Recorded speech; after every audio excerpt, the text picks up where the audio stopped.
Bonjour à tous, j'espère que vous ainsi que vos proches allez tous très bien en cette période très compliquée pour nous tous. Mais aujourd'hui, et comme tous les lundis, nous nous retrouvons pour parler histoire, et cette fois-ci, nous parlerons de parfumerie. Et oui, parce que le parfum aussi a une histoire. Ce voyage historique nous emmènera de 1500 avant Jésus-Christ jusqu'à nos jours. Nous découvrirons ainsi toute son histoire et son développement.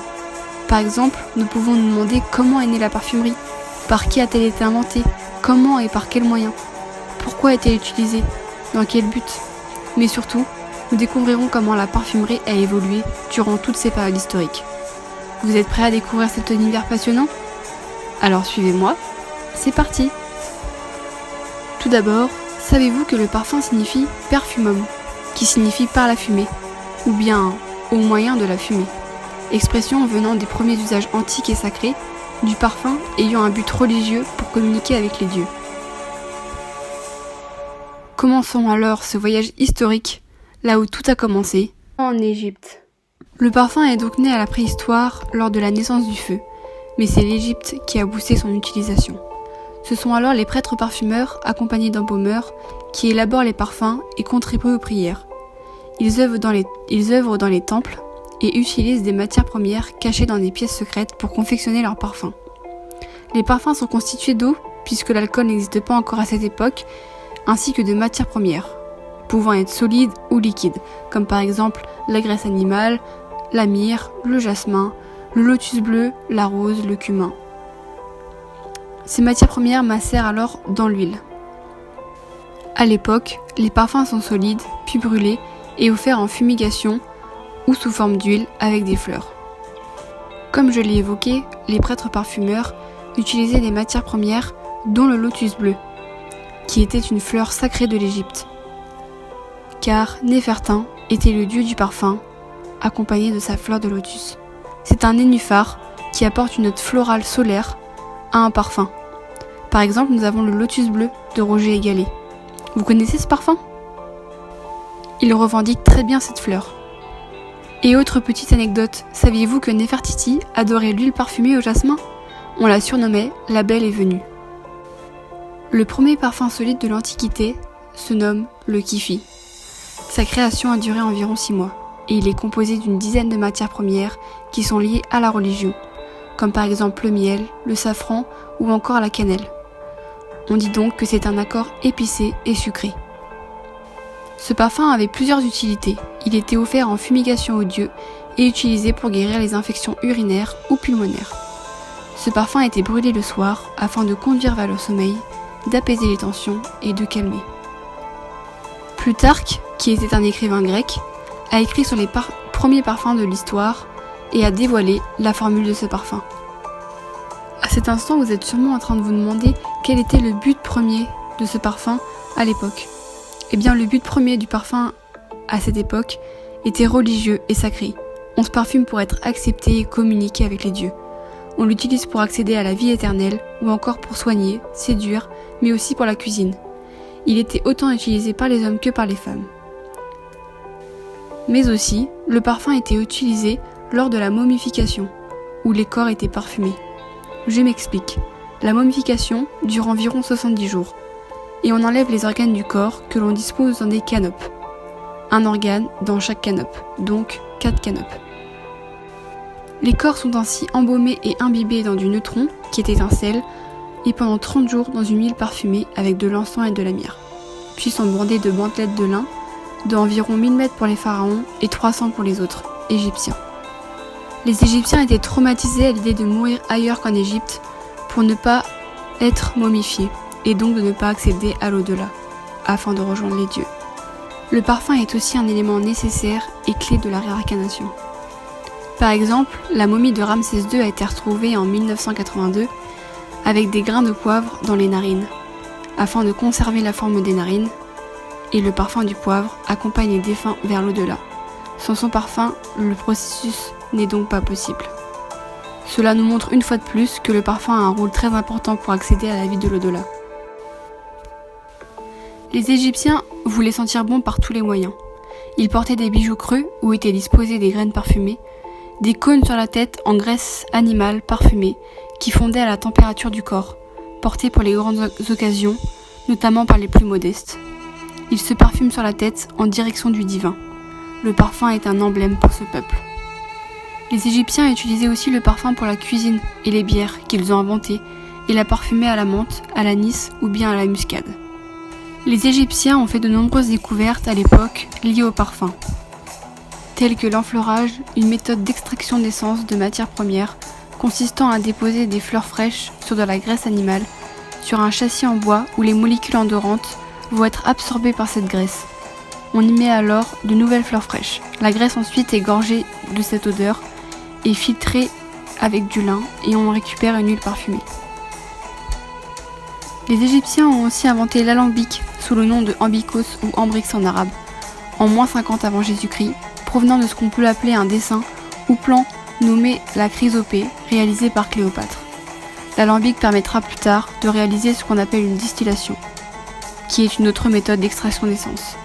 Ils ont aussi innové sur la conservation du parfum, qui était quelque chose de très important à l'époque. Le parfum devait être conservé à l'abri de la lumière, de l'humidité, sous une température ne dépassant pas les 12 degrés. En bref, il devait être conservé dans des fioles en terre cuite, disposées dans des temples. En Égypte, certains pharaons égyptiens prônent l'utilisation du parfum, comme par exemple Hatshepsut, la première pharaone du premier empire égyptien, passionnée par le parfum de l'encens. Elle veut donc aller en chercher à Punt, paradis des Égyptiens, situé à peu près entre le Soudan et l'Éthiopie, où l'on trouve épices, or, cheveux, du turquoise, mais aussi de l'encens, une matière première mystique à l'époque. Pour ce faire, elle prépare et utilise 5 iftions, des bateaux de l'époque, que nulle femme n'avait utilisé avant elle. Elle fait graver d'ailleurs à Der el-Bahari, une ville où se trouve son temple, son expédition. Elle réussit grâce à son voyage à mettre le parfum de l'encens à la mode, et à rendre cette matière importante puisqu'elle est citée 18 fois dans la Bible et 113 fois dans l'Ancien Testament. Il y a aussi Cléopâtre, une pharaone qui prône l'utilisation du parfum comme étant un moyen de séduction et d'arme politique. Revenons premièrement à son histoire. Elle est née en -69 et morte en -30. Elle appartenait à la dynastie des Ptolémées, réputée pour les mariages consanguins. C'était une Macédonienne d'origine grecque. Cléopâtre était une femme très cultivée, d'une beauté divine, avec des bijoux et un maquillage important. Elle aimait beaucoup le parfum à la rose, ainsi que les bains au lait d'ânesse.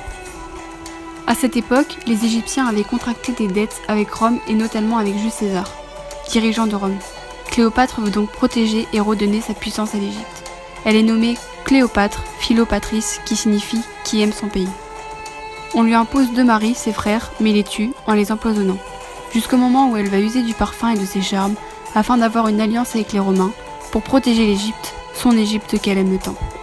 Elle se parfume de rose et se fait enrouler dans un tapis absorbé de rose, lui aussi, qui sera déroulé aux pieds de Jules César, qui tombe littéralement sous son charme.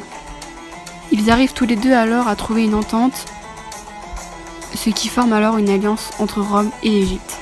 Par cette union, Cléopâtre se fait appeler la putain du Nil et Jules César se fait assassiner par ses généraux. Donc Cléopâtre n'a plus personne pour assurer la sécurité de son pays. Donc essayer de trouver une solution.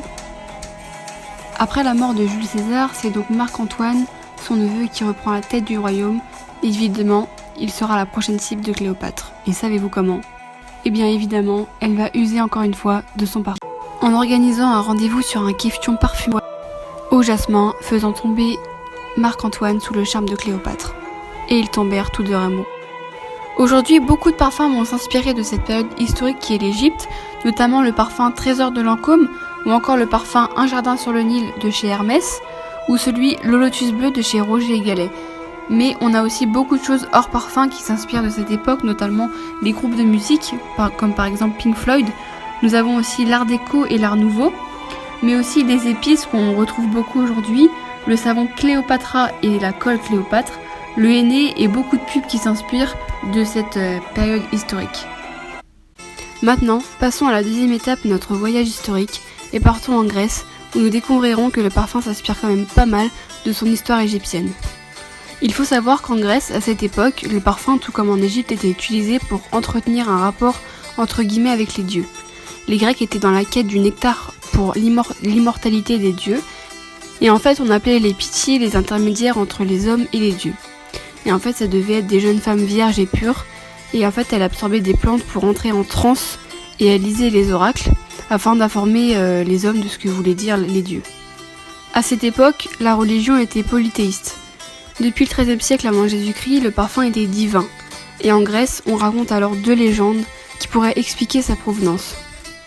Par exemple, pour le parfum de la rose, on explique que c'est Aphrodite, fille de Zeus, qui se promenait un jour dans son jardin de roses blanches et qui s'est piqué avec l'une d'entre elles, et après son sang a coulé sur ses mains, ce qui a donné sa couleur. Et ensuite elle va se faire réconforter par son fils qui va lui donner un baiser, et c'est ce baiser qui va apporter à la rose son parfum. Et ensuite nous avons la légende pour le parfum de la myrrhe. Donc en fait il s'agit d'une femme qui s'appelle Myrrha, et en fait elle veut une histoire avec son père qui était roi de Chypre, mais le problème c'est qu'elle a des enfants avec lui, mais lui ne sait pas que c'est sa fille, et en fait ça va la ronger et elle ne veut plus faire partie du monde des vivants, et elle invoque les dieux pour qu'elle devienne transparente. Mais ces derniers en fait la transforment en réalité en arbre. Et une fois transformée en arbre, en fait elle est enceinte de son père et donne naissance à Adonis qui naît de l'écorce de l'arbre, donc de la sève, qui donne le parfum de la myrrhe. La légende raconte que le cœur de Myrrha bat dans les arbres de myrrhe. Alors vous êtes sûrement en train de vous demander comment les Grecs utilisaient le parfum à travers leurs habitudes et leur quotidien. Donc on va y répondre tout de suite. Donc hormis l'histoire des légendes, le parfum était à cette époque utilisé pour la religion, mais aussi pour la sensualité. Donc c'est en moins 332 avant Jésus-Christ que les Grecs envahissent l'Égypte et qu'ils veulent commencer à utiliser le parfum pour séduire. Pour ce faire, ils vont utiliser un animal qui sécrète une odeur aphrodisiaque et qui attire ses proies, comme par exemple le léopard. Donc à partir de ce moment-là, on commence à utiliser des parfums de base animale et qui deviennent à la mode pour les hommes et pour les femmes. Savez-vous comment on appelait les personnes qui faisaient du parfum ? Eh bien on les appelait les herboristes. Ils étaient capables de faire des cosmétiques, des médicaments, mais aussi du parfum. À l'époque, le terme de parfumeur n'existait pas encore. Ils confectionnaient leurs parfums à l'arrière de leur boutique dans des chaudrons et les vendaient à l'avant de celle-ci. À cette époque, les Grecs se parfumaient pour toutes les occasions, pour les fêtes, pour les mariages, ou encore pour la naissance de leur bébé. Ils enterraient aussi les êtres avec des parfums afin qu'ils puissent aller au paradis, qu'on appelait ici les Champs-Élysées, où coulaient alors 500 fontaines à parfum, d'où l'importance du parfum. Le parfum était aussi retrouvé dans des huiles pour masser ou que les armées utilisaient par exemple en imprégnant leurs boucliers dans de l'huile parfumée, afin que le soleil se reflète sur eux, pour que les adversaires aient l'impression d'avoir plus d'adversaires justement, et ça provoquait une illusion de masse. Ils appliquaient en fait l'huile parfumée avec une haribelle en terre cuite. Vous l'aurez compris, les Grecs se parfument vraiment beaucoup. On va alors utiliser le terme hubris, qui signifie l'excès et la démesure. On utilise ce terme car c'est la première fois de toute l'histoire qu'on utilise autant de parfums. Aristote écrivait beaucoup sur les parfums et sur les Grecs, et il a dit que chez les Grecs, tout baigne dans le parfum. Ce philosophe voyait le parfum comme le maquillage, qui était très mal vu à l'époque et pas du tout naturel. D'ailleurs, une petite info, vous savez que le maquillage en Grèce était signe de prostitution ? En effet, les femmes qui portaient du parfum étaient vues comme trompant la nature. Elles se parfumaient avec différents parfums pour chaque partie du corps. Là encore, on remarque que le parfum est vraiment beaucoup utilisé à cette époque. Et du côté des flacons à parfum, ils commençaient à être artistiques et avec des motifs. C'est le début du marketing avec le fait de donner des noms commerciaux aux parfums, d'avoir de nouveaux flacons avec un tout nouveau design. On donnait par exemple comme nom de parfum Baccaris.